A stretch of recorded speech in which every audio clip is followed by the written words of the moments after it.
Hello everyone, আশা করি তোমরা সবাই খুব ভালো আছো। আমি আজকে আবার একটা ব্লগ নিয়ে চলে এসেছি। আজকের ব্লগটা ডিজনিল্যান্ড প্যারিস নিয়ে। হ্যাঁ, আমি রিসেন্টলি আমার বার্থডের সময় প্রথম উইক মে মাসের আমি ডিজনিল্যান্ড গিয়েছিলাম প্যারিসে। আমার একটা ইচ্ছে ছিল যে আমি এই বার্থডেটা প্যারিসে সেলিব্রেট করবো, আর সেটার সুযোগ হয়ে গেছিলো যেহেতু আমি এখন ইউরোপে রিসাইড করছি, সেই কারণে আমি প্যারিস যেতে পেরেছিলাম। তো আজকের ব্লগটা সেইটা নিয়ে যে আমি ডিজনিল্যান্ড কেমন এনজয় করেছি, ডিজনিল্যান্ড এক্স্যাক্টলি কেমন দেখতে, কতটা এরিয়া জুড়ে এটসেট্রা। প্যারিস থেকে মাত্র 8 ঘন্টা 40 মিনিটের ট্রেন নিলেই ডিজনিল্যান্ড পৌঁছে যাওয়া যায়। যেরকম হাওড়া একটা স্টপ, একটা সিটি, যেরকম বর্ধমান একটা স্টপ, সেরকম ডিজনিল্যান্ডও একটা স্টপ। এবং এটাকে যদি তুমি একটা ছোটোখাটো টাউনের সাথে তুলনা করো সেটা কিন্তু ঠিক হবে, কারণ ডিজনিল্যান্ড 3টে বিশাল হিউজ পার্ক নিয়ে মানে প্যারিস ডিজনিল্যান্ডটা তৈরি হয়েছে। আমি হয়তো 1টা বা 1.5টা খানিক পার্ক দেখতে পেরেছিলাম, কারণ আমার হাতে 12 ঘন্টা সময় ছিল। আমি একদিনের পাস নিয়েছিলাম, যেটা 90 ইউরো অ্যারাউন্ড পড়ে, যেটা ইন্ডিয়ান কারেন্সিতে ধরলে মোটামুটি 90 × 90 8100, মানে 8100 বা এমনি পড়ে। কিন্তু এই প্রাইসটা ভ্যারি করে। তুমি যদি কম্বো অফার নাও যে তুমি ডিজনিল্যান্ড আর লোভরে মিউজিয়াম একসাথে দেখবে, সেক্ষেত্রে এটা কমে। তো এইরকমভাবে ভ্যারি করে। আবার যারা বাচ্চারা, যারা আসলে ডিজনিল্যান্ডের আসল অডিয়েন্স, তারা যখন যায় মা বাবার সাথে, ডিজনিল্যান্ডের ওখানে কিছু স্টপে আশেপাশের কিন্তু অনেক থাকার জায়গা আছে। তো তারা কিন্তু 2-3 দিন থেকেও ডিজনিল্যান্ড কভার করে আসে, কারণ কি ওদের জন্য এগুলো খুব রেলিভেন্ট। আমরা যারা বড় হয়ে গেছি তাদের অনেকের জন্য যেরকম খুব রেলিভেন্ট, যারা ছোটোবেলাটাকে রিলিভ করতে চায়, আবার বাঁচতে চায়, তাদের থেকে অনেক বেশি যারা অলরেডি ছোট তাদের জন্য এটা রেলেভেন্ট। তো তারা কিন্তু মা বাবার সাথে 2-3 দিন থেকে আসে, কিন্তু 2-3 দিনের প্যাকেজটা অবশ্যই অনেকটা বেশি, 180 থেকে 200 ইউরো মতো পড়ে যতদূর আমার মনে পড়ছে। আমি সেটা নিইনি, আমার একদিনের পাসই আমার জন্য যথেষ্ট ছিল। তার দুটো কারণ: প্রথমত আমি বড় আর আমার সাথে কোনো বাচ্চা ছিল না। দ্বিতীয়ত আমার ছোটোবেলাটা খুব একটা ডিজনি মুভিজ, ডিজনি ড্রিমস বা ডিজনি ওয়ার্ল্ড দেখে কাটেনি। আমার কিন্তু কার্টুন দেখার ক্ষেত্রে অনেক রেস্ট্রিকশনস ছিল। আমার বাড়িতে টিভি দেখার জন্য অনেক লিমিটেশনস, রেস্ট্রিকশনস মা লাগিয়েছিল। আমাদের বাড়িতে কেবল কানেকশনও খুব একটা যে ছিল আমার বেড়ে ওঠার সময় ছোটোবেলায়, সেটা আমার মনে পড়ে না। তাই আমি কিন্তু আমার জন্য ডিজনি ক্যারেক্টার্সগুলো খুব একটা রেলেভেন্ট না, খুব ফেমাস কিছু ক্যারেক্টার্স ছাড়া। তাই আমি জাস্ট একদিনেরই পাস নিয়েছিলাম এটা এক্সপিরিয়েন্স করার জন্য। কিন্তু আমি বলবো এটা খুব ভালো একটা ডিসিশন ছিল। আমি একটা বাচ্চার মতো এনজয় করেছি। তো এখন আমি যেটা দেখাচ্ছি সেটা হচ্ছে গিয়ে আমরা ডিজনিল্যান্ডের ভেতর ঢুকে গেছি একটা পার্কে, যেটা মেন পার্কটা, ওটা আমরা ঢুকে গেছি। প্রথমেই আমরা একটা প্যালেস মতো দেখিয়েছি, ওইটা মিকি প্যালেস, ওটার ভেতর দিয়ে ঢুকতে হয়। আর তারপরে দূরে যদি দেখো, এখন এই স্ট্রিটটা দেখাচ্ছি, এই স্ট্রিটটা দিয়ে যদি সোজা চলে যাই তাহলে যে ফেমাস প্যারিস ডিজনিল্যান্ডের যে প্যালেসটা দেখা যায় সেটা হচ্ছে ওই প্যালেসটা, যেটা দূরে দেখা যাচ্ছে, পিঙ্ক আর ব্লু কালারের এই প্যালেসটা। ওই দিন 5 তারিখ ছিল, 5ই মে। ওয়েদারটা বেশ ক্লাউডি ছিল। প্যারিস তথা ফ্রান্সের ওয়েদার কিন্তু মোটামুটি যে সবসময় সানি হয় তা না, ক্লাউডি থাকেই। কিন্তু সেই দিন বেশ ভালোই ক্লাউডি ছিল। আমার ধারণা ছিল না যে ডিজনিল্যান্ডে নামার পরেই ট্রেন থেকে আমি এত লোক দেখতে পারবো। প্রচুর লোক ছিল ডিজনিল্যান্ডে। আর মানে ভাবাই যায় না যে এই ওয়েদারে, বৃষ্টিও হচ্ছিল মাঝে মাঝে, তার মাঝেও যে এত লোকের উপস্থিতি হবে, মানে সেটা অকল্পনীয় ছিল। আর সবথেকে অদ্ভুত ব্যাপার, যদিও লোকজন মনে করে ডিজনি ওয়ার্ল্ড, কার্টুন জগৎ বাচ্চারা বেশি দেখে, কিন্তু আমার মনে হয় আসল অডিয়েন্স কিন্তু আমরা বড়রাই। কারণ কি, বাচ্চারা যখন ছোটোবেলায় এগুলো দেখে, কার্টুনের মাধ্যমে যে মেসেজগুলো দেয় সেগুলো কিন্তু সবার ক্ষেত্রে অতটুকু বাচ্চার ক্ষেত্রে অতটা বোঝা, ওই রেফারেন্সগুলো অতটা বোঝা সম্ভব হয় না। আমরা যখন আমরা বড় হয়ে যখন কার্টুনগুলো দেখি, সেগুলো আমরা কিন্তু অনেক বেশি রিলেট করতে পারি, আমাদেরকে অনেক বেশি ইমোশনাল করে দেয়। তো এখানে আমি অনেকজনকে অনেক রকম অ্যাক্টিভিটি করতে দেখছিলাম। আমি নিজের ক্যামেরা ঘুরিয়ে যাচ্ছিলাম ক্যাপচার করার জন্য। তো ভীষণই ভালো লাগছিল দেখে যে বড়রাও ভীষণ এনজয় করছে। তবে একটা ব্যাপার ঠিক, যে ভেতরে কিন্তু জিনিসের দাম প্রচুর ছিল। তোমরা যদি ডিজনিল্যান্ডের ভিডিও দেখো ইউটিউবে বিভিন্ন রকম, তোমরা দেখতে পাবে যে সবাই ডিজনিল্যান্ডে একটা মিকি বা মিনি হেয়ার ব্যান্ড টাইপের মাথায় লাগায়।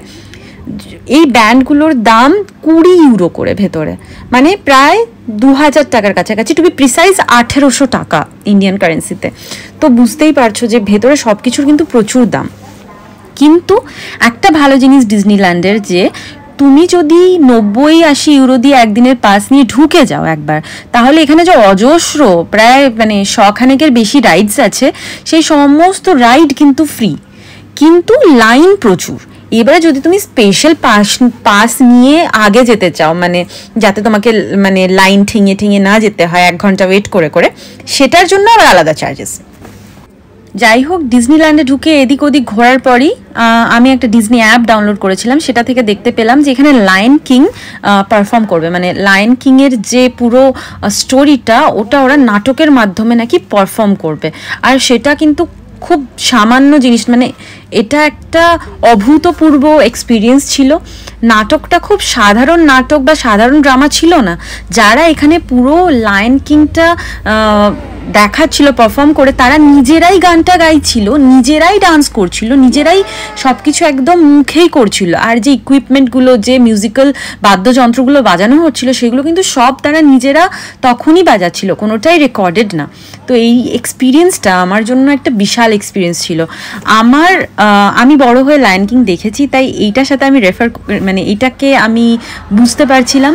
লায়ন কিং বড় ছোট সবার জন্য একটা খুবই ইমোশনাল একটা মুভি আমার মনে হয়। তো এইটা এখানে দেখিয়েছে, সেটার কিছু কিছু ভাগ আমি দেখাবো, কারণ কি ইউটিউবে আমরা অনেক ক্ষেত্রে সব পুরো ব্যাপারটা দেখিয়ে উঠতে পারি না, নানা রকম বাধ্যবাধকতা থাকে, রেস্ট্রিকশনস থাকে, কিন্তু আমি যতটা পারবো দেখাবো। তো এখানে লায়ন কিংয়ের ড্রামাটা আমার জাস্ট মানে মন ছুঁয়ে গেছে। এটা ভীষণ হার্টওয়ার্মিং ছিল, ওভারওয়েলমিং ছিল। তো এটা এক্ষুনি শুরু হবে, তাই আমরা সবাই ওয়েট করছি। এটা প্রায় প্রত্যেক 2-3 ঘন্টা অন্তর অন্তর একবার করে হয়। তো আমি এসেছিলাম এখানে।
এই মোমেন্টে এসে আমার ভীষণ গুজবাম্পস হচ্ছিল, কারণ যথারীতি ইমোশনাল একটা ড্রামা ছিল। শুধু সেটা না, ছোটোবেলাটা আমার পুরো ডান্স, ড্রামা, পেন্টিংস, আর্টস এইসবের মধ্যে দিয়ে কেটেছে। মানে সেটা সম্পূর্ণ ভারতীয় সাংস্কৃতিক একটা ব্যাপার হলেও একটা বিদেশি অনুষ্ঠান দেখে আমার সেই কথাগুলো, ছোটোবেলায় আমরা যেভাবে পারফর্ম করতাম ডান্স, ড্রামা, অন স্টেজ, সেগুলো মনে পড়ে গেল।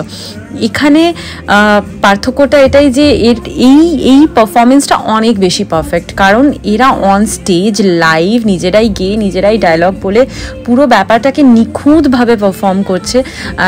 বলতে পারো একটা ইন্টারন্যাশনাল স্টেজ, বিকজ এই যে যারা অডিয়েন্স, তারা কিন্তু শুধুমাত্র ইউরোপ থেকে না, Asia, Europe, UK, America, Australia, সমস্ত জায়গা থেকে এখানে অডিয়েন্স রয়েছে।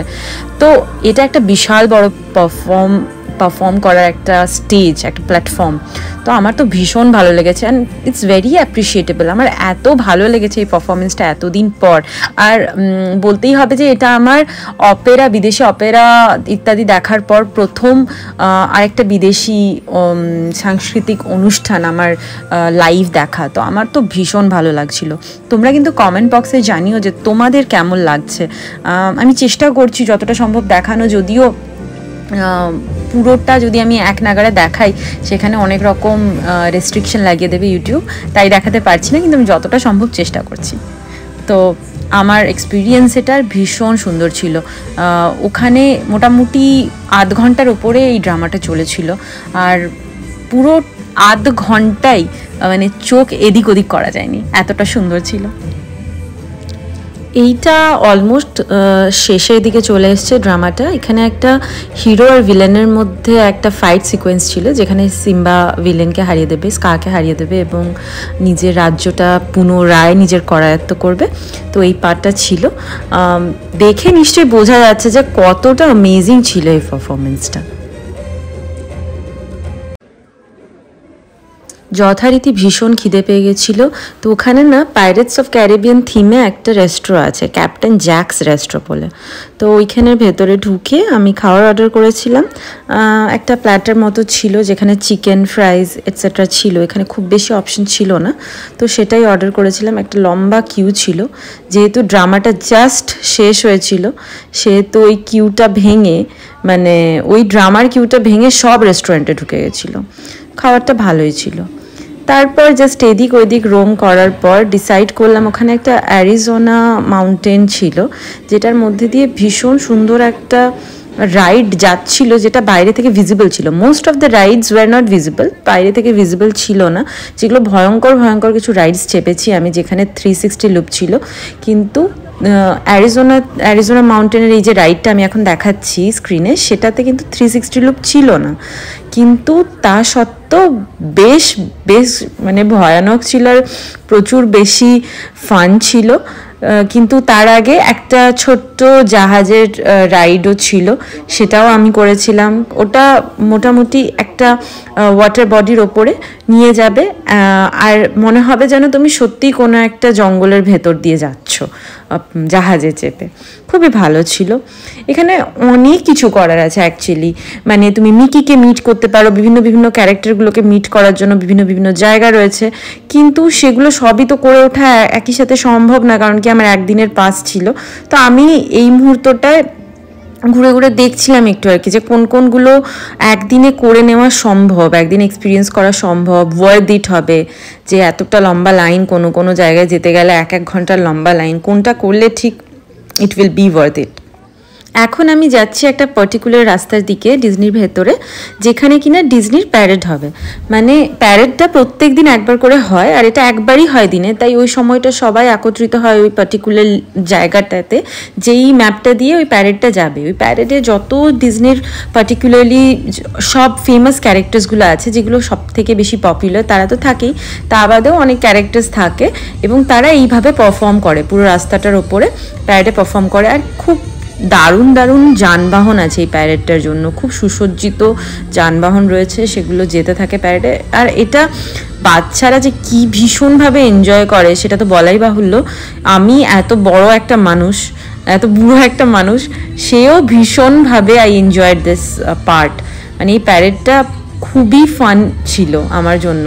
তো প্রথম থেকে শেষ অবধি আমি প্যারেডটা দাঁড়িয়ে দাঁড়িয়ে দেখেছি, যদিও সেই সময় হালকা বৃষ্টিও শুরু হয়ে গেছিলো, সবাই ছাতা নিয়ে দাঁড়িয়েছিল, কিন্তু সেটা কিন্তু মজাটাকে একটুও খারাপ করে দেয়নি।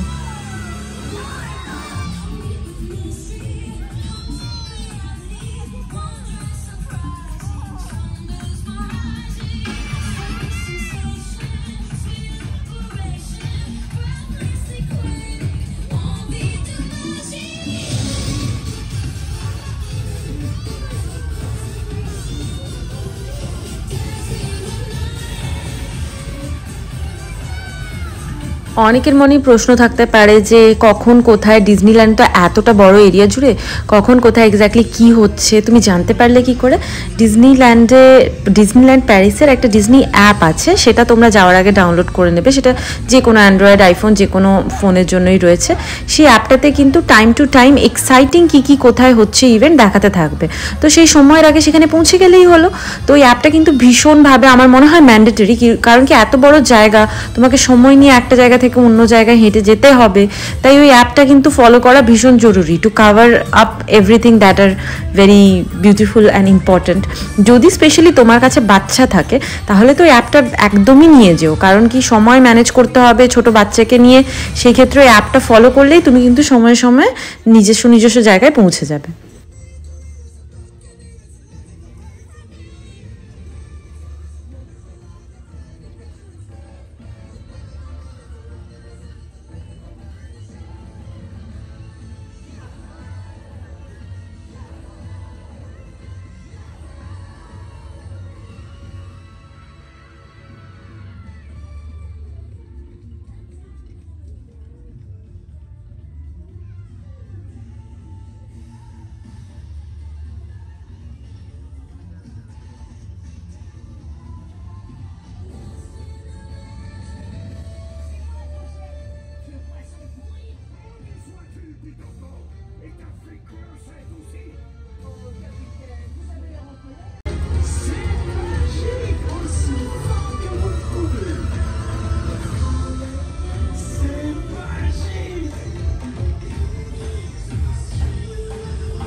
এই কস্টিউমগুলো যেগুলো পরেছিল এরা, এগুলো এত আলাদা রকমভাবে, মানে এটার একটা ইনার বিল্ড থাকতে হবে, মানে এই কস্টিউমগুলোতে এই মানুষগুলো কীভাবে ফিট করছে। মানে এই কস্টিউমটা যেটা এখন দেখা যাচ্ছে সেটা তো তাও ঠিক আছে, একটা হিউম্যান হাইটে একটা বানানো, কিন্তু দেয়ার আর মেনি কস্টিউমস যেগুলো ভীষণ বড় বড়, আর সেখানে একটা মানুষ কিভাবে দেখছে, রাস্তায় হাঁটছে, সেগুলো চিন্তা করা মানে আমার চিন্তার বাইরে ছিল।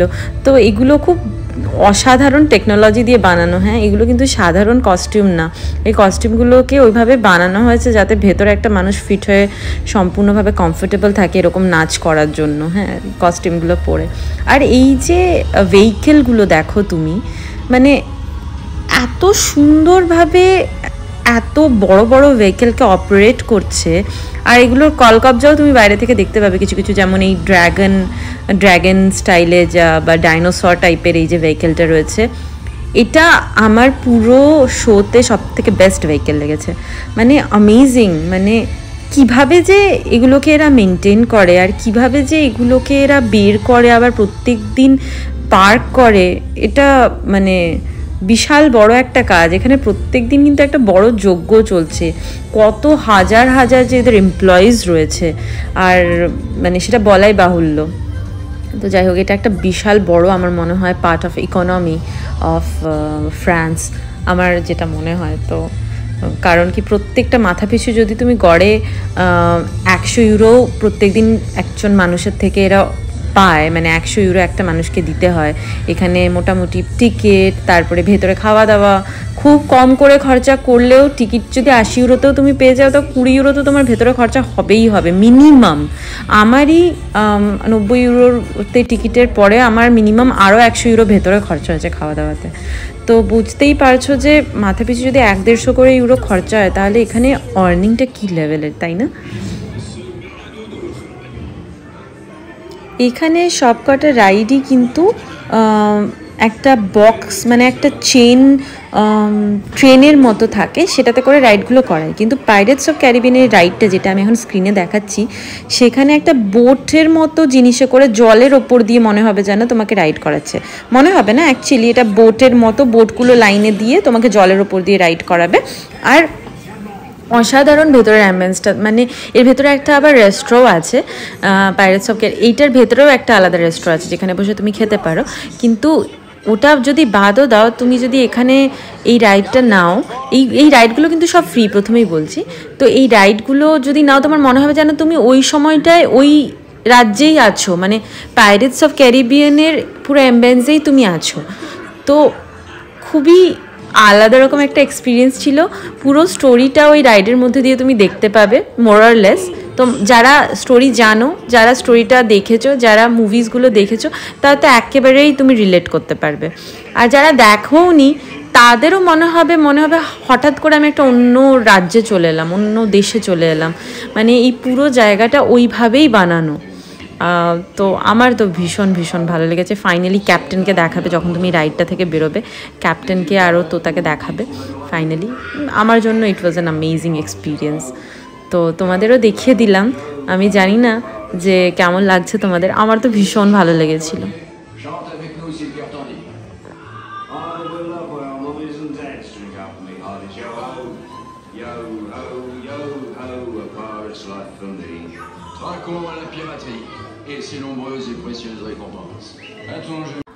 এই এরিয়াটা থেকে বেরোনোর সময় একটা সেকশন আছে, সেটা আলাদিন রিলেটেড সেকশন।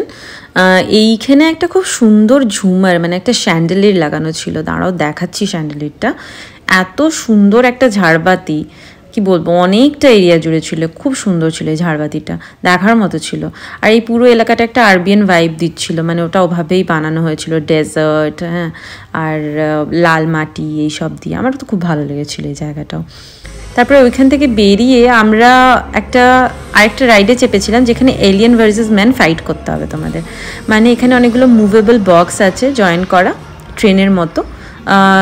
দেখাচ্ছি এখানেই, ভিডিওটাতেই একটু পরে আছে। এই দেখো, এইখানে যে মুভেবল বক্সগুলো দেখছো, ওই বক্সগুলো তুমি পুরো 360 ডিগ্রি মুভ করতে পারবে এইভাবে।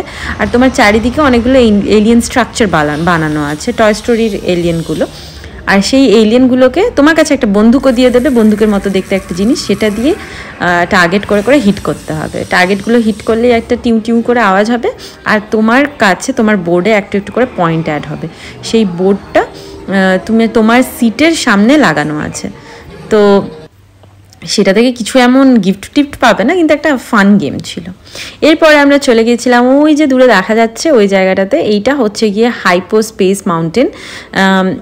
এইখানে রয়েছে 360 ডিগ্রি লুপ, যেখানে চাপার পরে মানে জাস্ট মাথাটা পুরো ঘুরে গিয়েছিল আমার।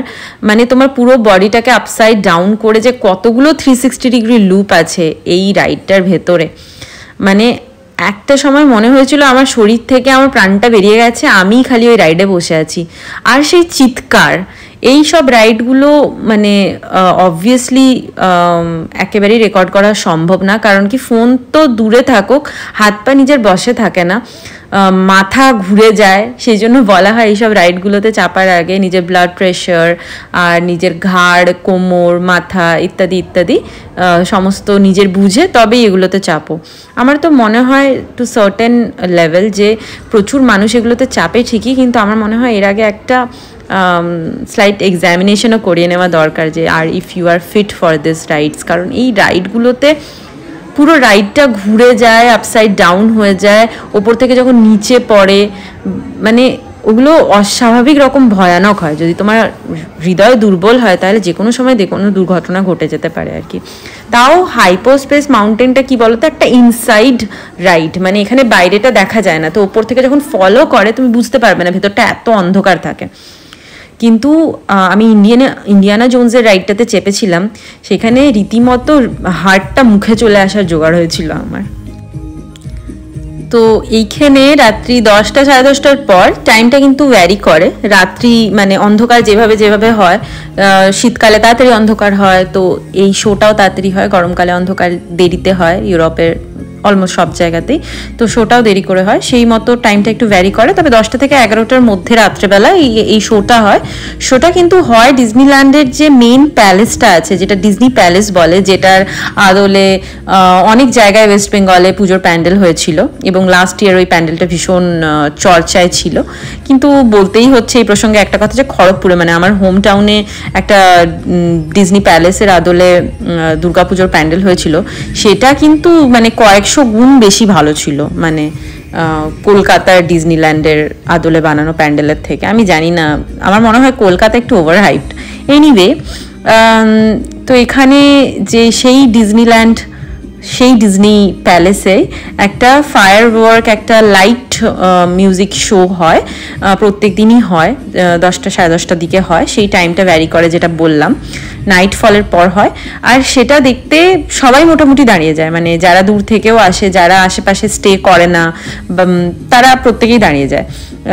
আমার তো একদিনের পাস ছিল, তো আমি সেই দিনই দেখে নিয়েছিলাম। যাদের দুদিনের পাস থাকে তারাও কিন্তু পরপর দুদিন দেখেই যায়। এটা এত সুন্দর একটা মানে শো হয়। আর এখানে কিছু ন্যারেশনসও করতে থাকে, যারা মানে ব্যাকগ্রাউন্ডে কিছু মিউজিক চলে, কথাবার্তা বলে, তো সেইটার সাথে সাথে তালে তাল মিলিয়ে কিন্তু লাইট শোটা হয়। ভীষণ ভালো ছিল, ভীষণ অ্যামেজিং ছিল। এটা দেখতে অনেকটা রাত হয়ে যায়, কিন্তু আমি রেকমেন্ড করবো যে এটা না দেখে কিন্তু যেও না। এটা কিন্তু ভীষণ ফেমাস একটা লাইট শো, মানে এটা দেখার জন্য মানে ওখানে হাজার হাজার লোক কিন্তু দাঁড়িয়ে থাকে, মানে বাড়ি চলে যায় না রাত হয়ে যাওয়ার পরেও। তো আমার এক্সপিরিয়েন্স ভীষণ ভালো ছিল ডিজনিল্যান্ডের। আর এটাই ছিল আমার আজকের ব্লগ। তোমরা সবাই জানিও যে ব্লগটা কেমন লাগলো। আমি এরকম ইউরোপের এক কর্নার থেকে অন্য কর্নারে ঘুরে বেড়াই, যবে থেকে আমি এসেছি। আমার মোটামুটি 1.5 বছর আসা হয়ে গেল ইউরোপ। আমি বুদাপেস্টে থাকি, যারা জানো না তাদের আবার জানিয়ে দিই। তো আমি এদিক থেকে ওইদিক ঘুরে বেড়াই, এরকম ব্লগ বানাই, ছোট ছোট ইনফরমেশন শেয়ার করি। আমার মনে হয় আজকের ভিডিওটাতেও আমি ডিজনিল্যান্ড রিলেটেড অনেক ইনফরমেশন শেয়ার করলাম, যেগুলো তোমাদের ভালো লাগলো।